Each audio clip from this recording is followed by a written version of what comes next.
there's a huge economics literature on the effects of migration, and the vast majority of it focuses on questions of effects on price and income distribution. What's the effect of immigration to the United States on the wages of US workers, for example? And almost nothing on the economic efficiency effects of migration.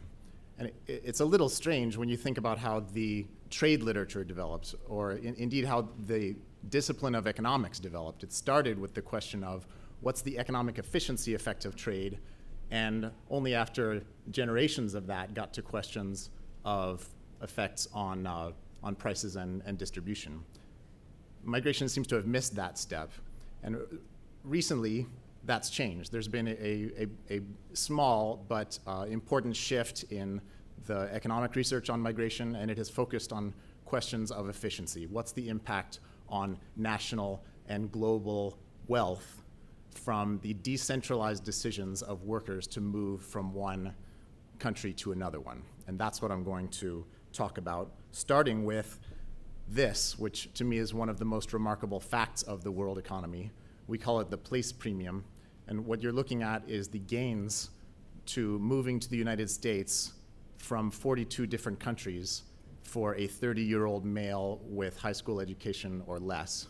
The vertical axis there is the multiple of the real wage that can be expected by a person of that observable description in the country, in the United States versus the country of origin. So for example, sticking with our theme of Ghana today, you're looking at a 500 to 700% income gain for a typical person of that description, 30-year-old male, high school education or less, just by supplying labor in the United States.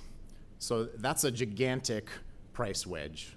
You have the same thing, the labor of the same person, selling in one country for a vastly different price than in another, and we just don't see price wedges like that in any other area of the global economy. And the flip side of big price effects like this are that any barrier to labor crossing a boundary that big, an arbitrage opportunity that big, is imposing a cost per worker on the global economy, because here is a worker that could be much more productive, the same person doing the same task in a different place. So it's not hard to imagine how as workers move across an arbitrage opportunity that big, the gains start to add up. And in a paper called $1 Trillion Bills on the Sidewalk, I summarized the handful of papers that have asked, well, what is the global effect? What would be the global effect, economic effect, on the wealth of nations from more people crossing borders? And the bottom line is that relaxing restrictions on the movement of workers from developing countries to developed countries would add much more value to the global economy than relaxing all other kinds of restrictions on international economic interactions that we have. So the top panel there is all of the best studies available in 2011 on the effect on global GDP of eliminating all remaining tariffs, all remaining quotas, all remaining technical barriers to trade. And you can see those come in at 4% of global GDP or less. The second one is studies on the effect on the global economy of eliminating all remaining barriers to capital flows between countries. Those come in at 2% of the world economy or less. And the last one is estimates of the effects of eliminating restrictions on labor mobility. And those come in around 100% of global GDP. Put differently, restrictions on that movement cost the world somewhere vaguely around half of its potential output. They are tremendously impoverishing. Since that time, there have been a couple more studies, one here at NYU by Ben Habib and Jovanovic, another by John Kennan at Wisconsin, coming to similar conclusions. Now, as I mentioned, this has been a major departure from past literatures. People who have written in migration economics have focused on other areas. People who have written in development economics have focused on other areas. So as you can imagine, there has been a recent counter literature by some of the people writing in that older literature questioning whether these effects exist at all, and in fact making an economic case for migration restrictions, arguing that restrictions on workers moving between developing countries and developed countries actually make the world richer in aggregate. And this case has taken three forms. The first I'm going to describe as the epidemiological case. And this is the idea that the thing that makes poor countries poor is embodied within migrants, is carried with them, and is spread like a disease, and thus the name, to rich countries, impoverishing them and producing an offsetting effect on global GDP. It's Raquel Fernandez here at NYU who coined this term, epidemiological model, because of the disease analogy. The second case is the compensating differential case. This is a term from labor economics, that these enormous wage differences between countries don't actually signify a welfare gain to migrants, but in fact represent the monetized value of the disutility of migrating.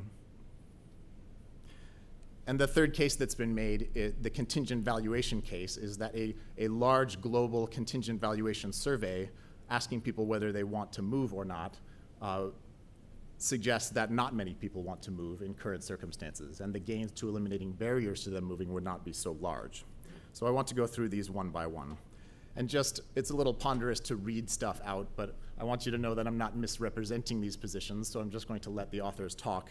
Here's Paul Collier of Oxford University in a book published 2 years ago called Exodus, making the epidemiological case. Migrants are essentially escaping from countries with dysfunctional social models. The cultures, or norms and narratives of poor societies, along with their institutions and organizations, stand suspected of being the primary cause of their poverty.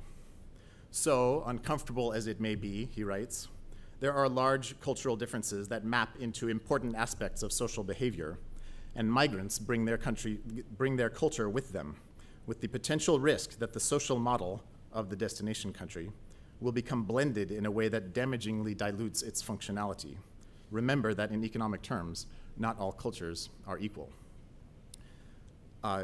George Borjas, a labor economist at Harvard, approvingly citing this passage in an article to come out next month in the Journal of Economic Literature, builds a model of the world economy and parameterizes this effect with a lambda. Lambda is the fraction of the poverty-causing institutions and norms that come with migrants. Borjas writes, if lambda were equal to 0.5, the net gain to freer global migration falls from 40 trillion to 8.8 trillion. In addition, if lambda were equal to 0.75, the net gains become negative, because now the entire world's workforce is largely operating under the inefficient organizations and institutions that were previously isolated in the south, but have now spilled over to the north. This is the spread. Borjas concludes, beware of social engineers who promise the existence of trillion-dollar bills on a mythical sidewalk at the end of the rainbow. Those promises are often based on flimsy modeling and inadequate evidence. So if you're wondering who is being called pejorative names in the Journal of Economic Literature, that's me. And if you're wondering whose paper is being sarcastically mocked here, that's mine. Perhaps about such things, the less said the better, especially when one's being recorded. But I would say that name-calling and sarcasm are not substitutes for modeling and evidence. And this lambda parameter rests on no model at all. It's capable of somehow wiping out half of world GDP. And Borjas offers no evidence whatsoever for its existence, duration, or magnitude. All of that said, standing back, thinking about this question, we can't logically rule it out.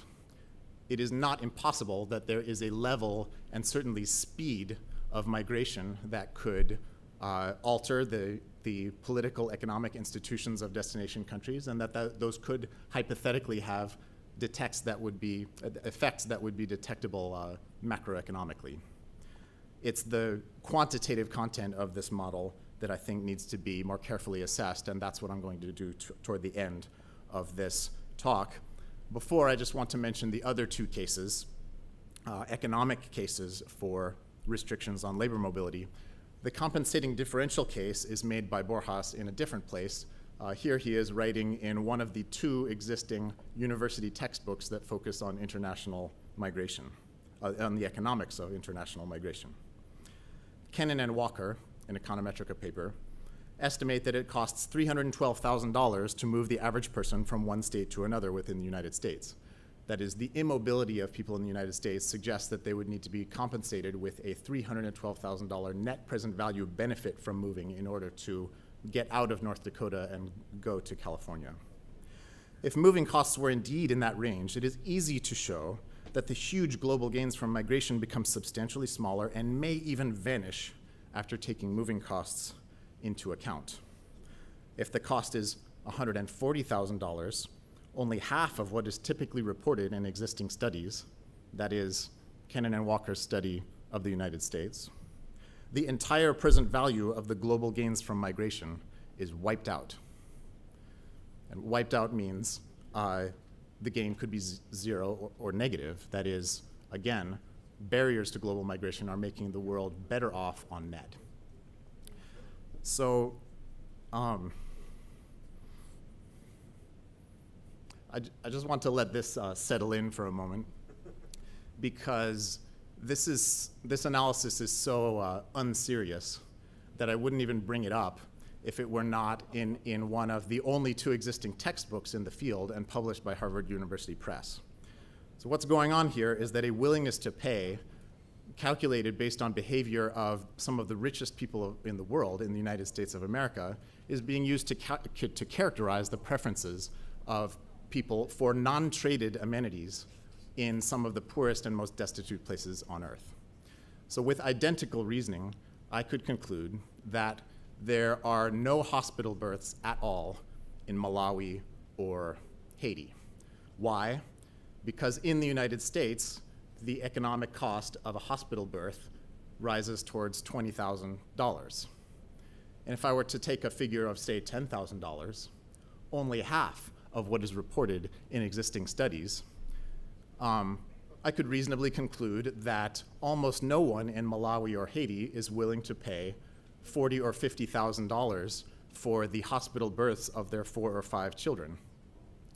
That would obviously be theoretically bizarre. It's also empirically bizarre because it's easy to verify, such as in the DHS surveys, that 75% of births in Malawi happen in formal medical facilities. Likewise, as theoretically bizarre as this method is, it's empirically easy to verify. For example, in the work of Langer, Musli, and Mbaye, that people need to be paid not to migrate. This is a study in which she estimates that the median irregular migrant from Senegal to Europe would accept a 25% chance of death before being deterred from going. To put it lightly, that's not compatible with a model in which Senegalese youth must be paid $140,000 in order to consider migration worthwhile. It's maybe more compatible with a model in which they must be paid $140,000 to consider migration not worthwhile. And this is the kind of really bizarre conclusions that we can arrive at through thinking that is maybe not careful. So this case is one that I don't think deserves further exploration. The third, the contingent valuation case, rests on the Gallup World Poll. So Frédéric Dauquier and co-authors in a paper in the Scandinavian Journal of Economics estimate that all global policy barriers to labor mobility cost the world about 7% of GDP, much, much smaller than in the several papers I mentioned earlier. And as they themselves point out, the key difference between them and the rest of the literature is that they assume much less migration. So for example, they predict that with no policy barriers at all, only 8% of the population of Cote d'Ivoire would have interest in moving to any other country on Earth, including within Africa, and only 1% of India. This is based on the Gallup World Poll, which goes to most countries on Earth each year and asks 1,000 adults, among other questions, if you had the opportunity, would you like to emigrate? Now, the reason those numbers seem quite small to me is that there's a substantial literature showing that income differences are a powerful motive for migration. These are the data from Branko Milanovic comparing the real income distribution, speaking of India and the United States. And if you compare that red line, India at the bottom, and the United States at the top, you can see that the richest 5%, the richest 20th of the Indian population in real terms is about as rich as the poorest 20th of the United States. Also in Milanovic's data, speaking of Cote d'Ivoire, the richest 5% of Cote d'Ivoire in real terms is poorer than the poorest 5% of Germany. These might be more effective guides to how many people would want to migrate than asking them. And there's actually a substantial and long economics literature on why it's not sufficient to just ask people how much they value things like the opportunity to migrate. The first, stressed by Nobel laureate Daniel Kahneman, is the embedding problem. People's answers to these questions are extremely sensitive to the context in which it is embedded. If you ask a Senegalese person, do you want to emigrate? They might be thinking of cross-desert clandestine treks with smugglers crossing the water at risk of death to take informal employment. They might give a quite different answer if you asked, well, what about a world in which you could get on a plane, go easily back and forth, and take formal employment? But that's not part of the question. Another, and this is quite different, is a substantial economics literature on reference-dependent preferences. So here I'm talking about Clark Medal winner Matt Rabin, among others. And it's that people's stated and revealed preferences often depend on a reference point. And when that reference point changes, their decisions change. So among other things, this is a reason why people state a higher valuation of goods that they expect they are more likely to consume. And in a world in which a lot more people are migrating, one's reference point for what's a successful life can change. And that's why their answers to these survey questions might change. All of these are the reason that it's not sufficient to, say, look at the 2000 DHS survey, which went to Egypt and asked women, do you want your daughter to undergo ritual genital mutilation? And only 13% said no. And conclude from that 87% of women in Egypt prefer ritual genital mutilation. Clearly, their answers could be different with a different reference point, in a different context, and embedded in a different scenario. This is why Nobel laureate Peter Diamond and Jerry Hausman have written that contingent valuation numbers are not as good as having no number at all. And it's really much too early to use simple statements about migration preferences like this to calibrate a model of the world economy. So just to recap these three cases that have been made in the literature for the economic efficiency of migration restrictions, the epidemiological model remains entirely conjectural, but it is theoretically, logically possible, and it would be fruitful to explore it, and I want to start to explore it as I conclude. The other two don't have a sound empirical basis at this time, but maybe even more importantly than that, they don't even have a theoretical basis. And to understand what I mean by that, think about how you would react if I told you that I'm making the case for US quotas against Chinese televisions. And my arguments are, one, not many Chinese firms want to export televisions to the US. And two, Chinese firms that do export televisions experience an offsetting effect on their happiness that diminishes the welfare effect of exporting televisions to the US. Both of those would obviously be reasons why we don't need quotas on Chinese televisions, not reasons why we do need quotas on Chinese televisions. But let's get to the epidemiological case, which is sophisticated and logically coherent. In the paper, which I'll only summarize briefly, we build a model of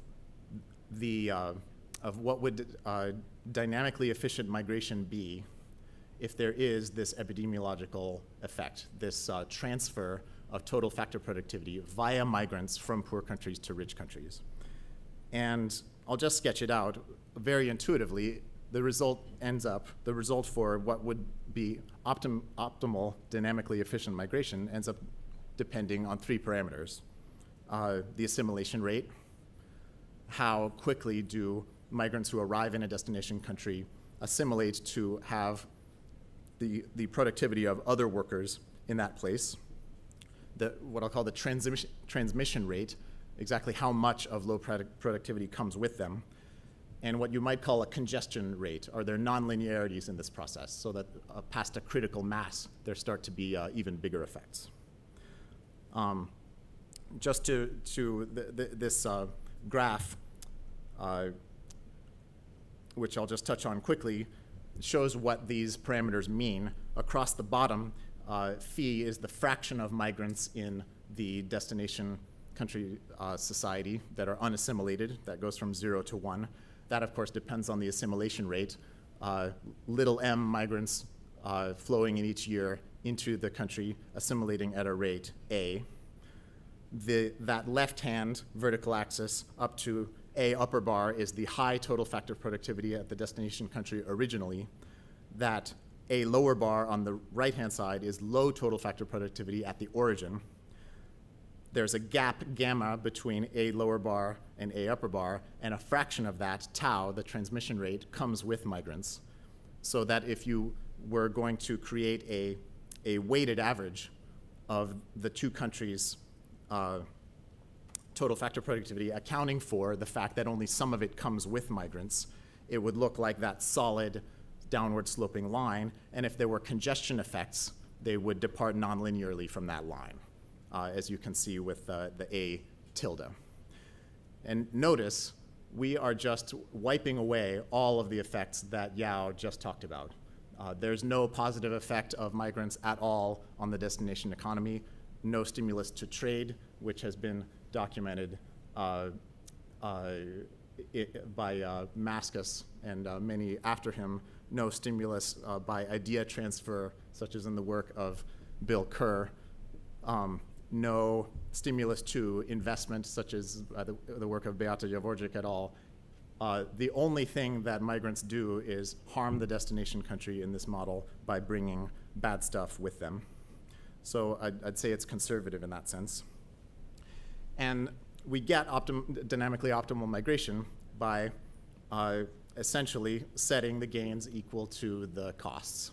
So what you're looking at here is a couple of labor demand curves. The downward sloping one, y prime sub L prime, is just the standard labor demand curve in the origin country measured left to right from the origin O prime. The other one that looks like it's sloping up in this graph is just a downward sloping labor demand curve flipped horizontally. So you should measure it from the origin O at the right to the left. That's the labor demand curve of the destination country. So that the vertical line in the middle is the wedge between those two countries. The labor supply of Earth, L bar, is the width of the entire graph. People to the right of the vertical line are in the rich country with high wages. People to the left are in the poor country. And as population flows from one country to another, the vertical line moves to the left. There's an efficiency gain as that Harburger triangle is eroded away. That is the green area. And it is offset in this epidemiological model by the red area. The speed at which it happens determines what that unassimilated stock of migrants phi is, which brings down total factor productivity, shifts y sub L down to y sub L tilde, and there's a loss of that red rectangle. Notice, not just to natives, but to previous migrants as well. Total factor productivity, every factor in the destination country, including previous migrants, goes down.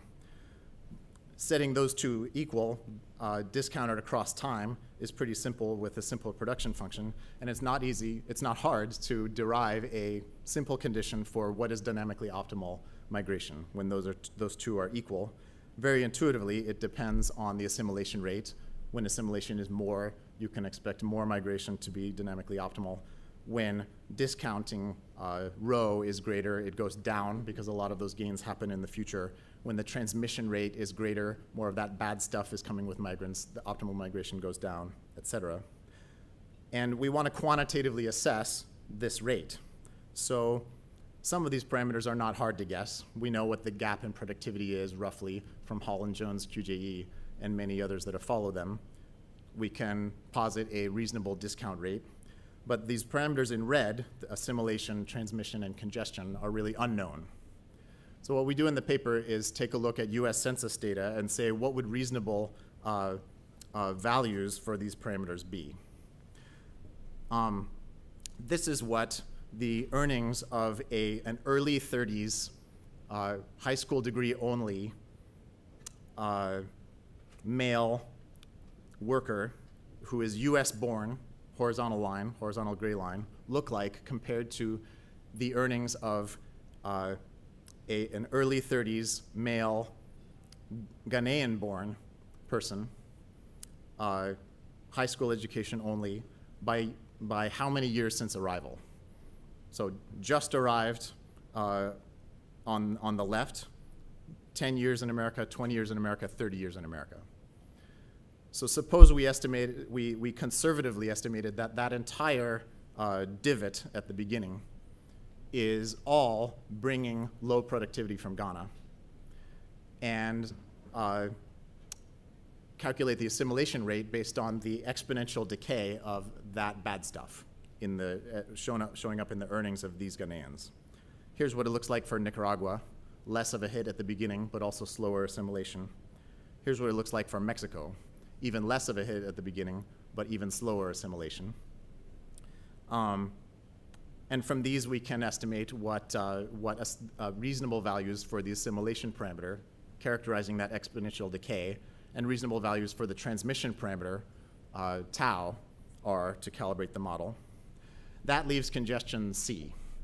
So here's what, in that same graph you saw before, here's what the total factor productivity of the destination country would look like for different values of congestion. You can see 0.1, 0.5, 0.9. How could we empirically approach that? Well, here are dots showing by small areas of the US. These are census public use microdata areas, often roughly corresponding to counties, but just very small parts of the US. I believe there are 1,200 of them. They all have minimum 20,000 population or more. Often they're neighborhoods of cities, often they are agglomerations of rural counties. By fraction foreign born, 0 on the left, 100% foreign born all the way to the right. And those extreme high values at the right are a couple of neighborhoods of Miami. And on the vertical axis, a log scale, this is earned income average per worker in those cells. Notice that it is sloping up a little bit as we go from 0 to 0.2, 0.3 fraction migrants, and then slopes down. So what if, conservatively, we just took all of that slope down and say that is bad stuff coming via the migrants? Here's what the 0.5 congestion curve looks like superimposed on this graph. So I'd argue that it's conservative to say, well, whatever congestion is, it's somewhere less than 0.5. So if we take congestion to be 0.5 and we plot on a graph, what would the relationship between assimilation and transmission look like for different optimal migration rates, and then put these estimates for assimilation and transmission that we come up with for many of the poorest countries with the largest groups of immigrants in America, plus Mexico, not because it's a poor country, but just because everybody wants to see Mexico. You can see on this graph the dotted line, m equals 0.003. That's the current immigration rate from developing countries, about 1/3% of the US population per year. And that line shows that at congestion 0.5, what would be the relationship between assimilation and transmission that would give you the current migration rate as the economically optimal rate. And as you can see, every country that we looked at, and these are again, the poorest countries in America with a large enough sample to do this: Somalia, Bangladesh, Nicaragua, Haiti, countries with radically different migrant selection, with different histories, with different educational levels of their populations, all are quite far to the right of this line. And what this suggests to me is that though the epidemiological model is at least theoretically coherent and logically possible, it's not empirically relevant at levels of migration anywhere near the levels that we have right now. It's a very old idea. This is a political cartoon from 1903. You can see a lot of nefarious riffraff immigrants threatening the ideas and institutions of America. And it's come up many times since then. And as a qualitative claim about something that is hypothetically possible, it can't be completely ruled out. But it should bear a certain quantitative burden of proof, given that it didn't happen then, hasn't happened since, and we don't have a good evidence that it is happening now. Thank you very much for your time.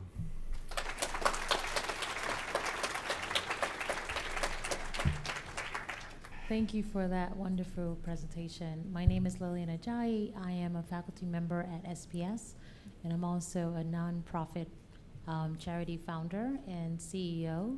I have a nonprofit called Global Connections for Women, and I was curious to know if you actually look at women versus men and what the influences are in terms of migration.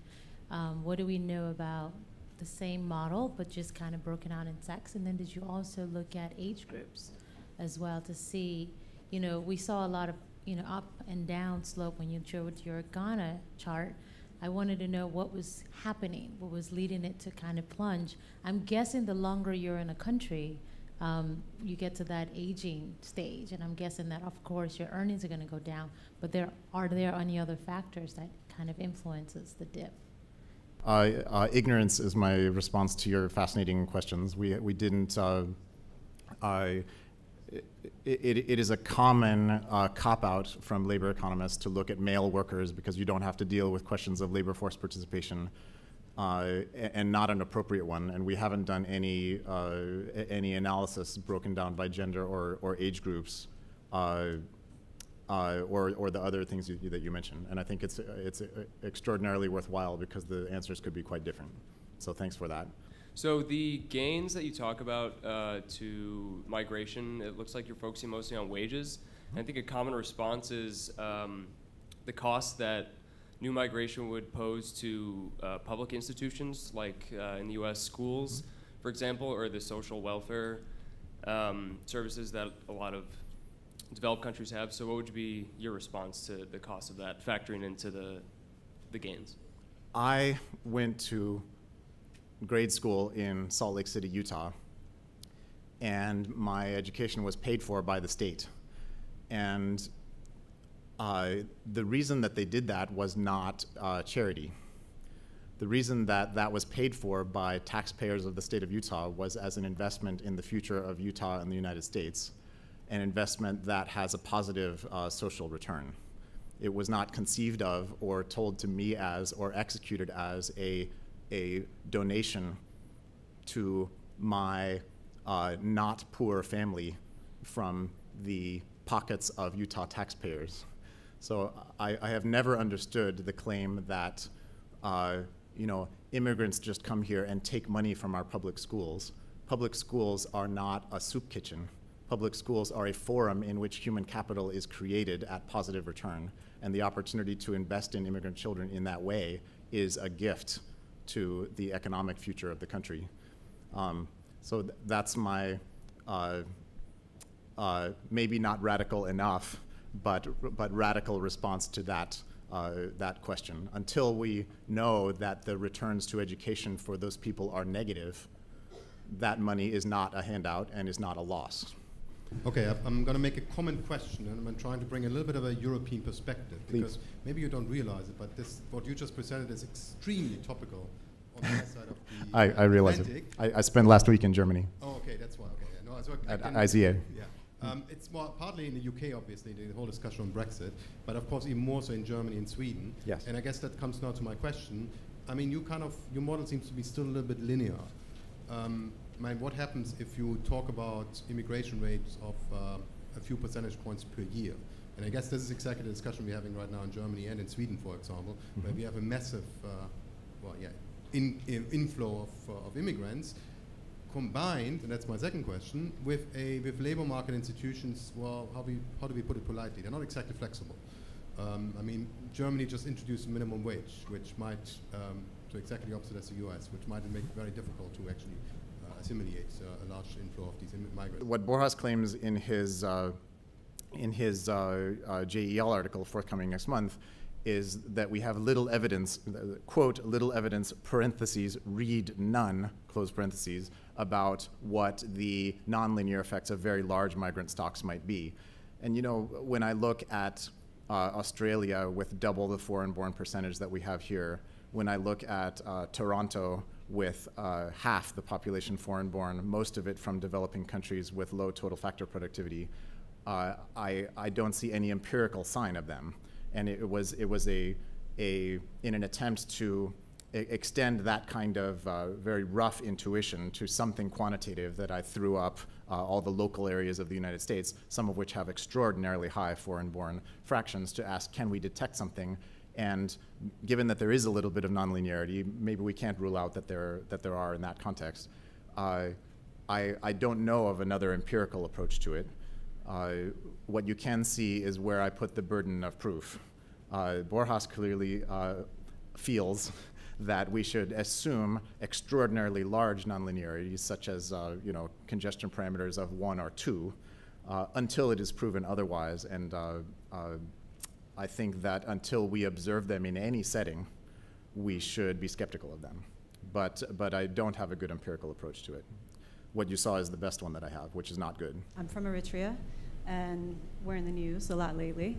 When it comes to migration, I'm just wondering your thoughts on, I have many family members who came to this country for opportunities, and they are economic migrants, but for some reason, the concept of a better life, if you're fleeing a country that's limiting when it comes to choices, unless it's interpreted in a way that Westerners understand, as far as repression and democracy and this politicizing of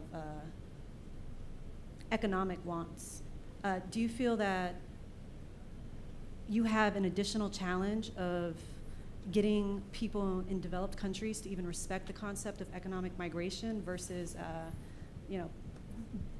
being oppressed by, it's a right as well. A democracy comes in different forms, the right to eat, the right to vote, all of these should be considered equal. But I find that a lot of people tend to have to frame their situation in certain ways in order to get Westerners to understand that it is important as well. Just your thoughts on that. It is remarkable that in 2010, one of the largest earthquakes in a millennium hit Haiti. Depending on whose estimate you believe, somewhere between 130,000 and 300,000 people were killed. The economy was destroyed. There was not, and there remains not, a legal way for that reason that any Haitian could migrate to the United States.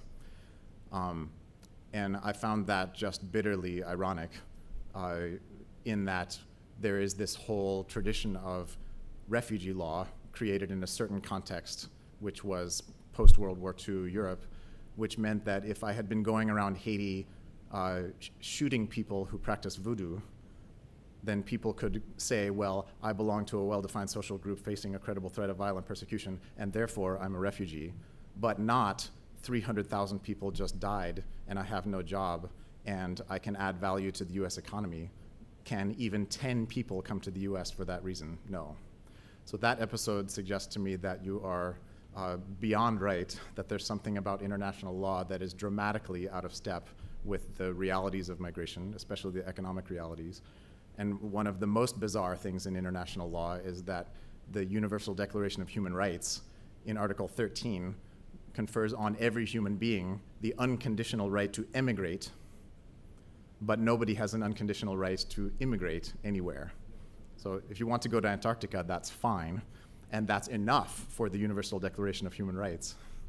But that asymmetry, that contradiction at the heart of international law suggests that there is a major problem that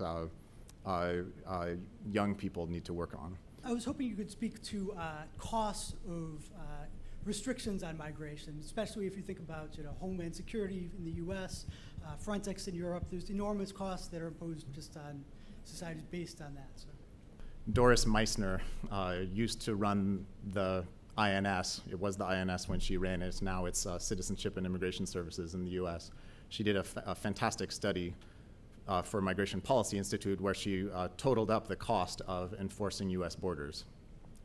And the bottom line is that the U.S. spends more on border enforcement than on all other federal level law enforcement combined. The entire FBI, the whole Secret Service, the entire Bureau of Alcohol, Tobacco, and Firearms, and several others put together don't add up to what we spend keeping people out.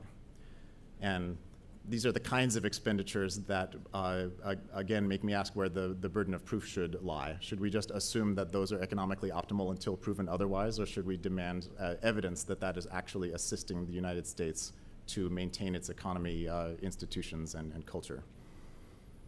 Evidence which I think is sorely lacking. Could you just break out maybe the congestion variable in terms of how you modeled it? Explain a little bit more about what the different... Oh, I couldn't hear the last part. Break it up to what? Just break it out and let us know what the different factors were in terms of the congestion variable. Describe more of what congestion is, you mean? Yeah. Okay. Yeah. Thanks. Thank you. To the First Lady's smart question, I only have ignorance to respond to that. I don't have a good theory of congestion. There is concern expressed explicitly in Paul Collier's book that there could be very large nonlinearities. It is certainly possible. They could arise, for example, because what is being transferred are norms of interaction between people, and the probability that I encounter another person with bad norms becomes higher and higher as there is a higher concentration of them, and we could imagine theorizing a nonlinearity in that way. Some of the research of Algan and Kauk could be interpreted in that way because they place a very heavy emphasis on norms in this theory of what is total factor productivity, what could be transferred. That could be nonlinear. But the bottom line is that no economist understands what is total factor productivity, and that's been a point of Lant Pritchett's research, which he would focus on if he were here presenting this paper along with me. These papers that assert that there is a strong epidemiological effect from migration assert that they understand what total factor productivity is, that it's a theory of development. And people who focus on US labor economics don't have a theory of development. They don't have a theory of what is total factor productivity.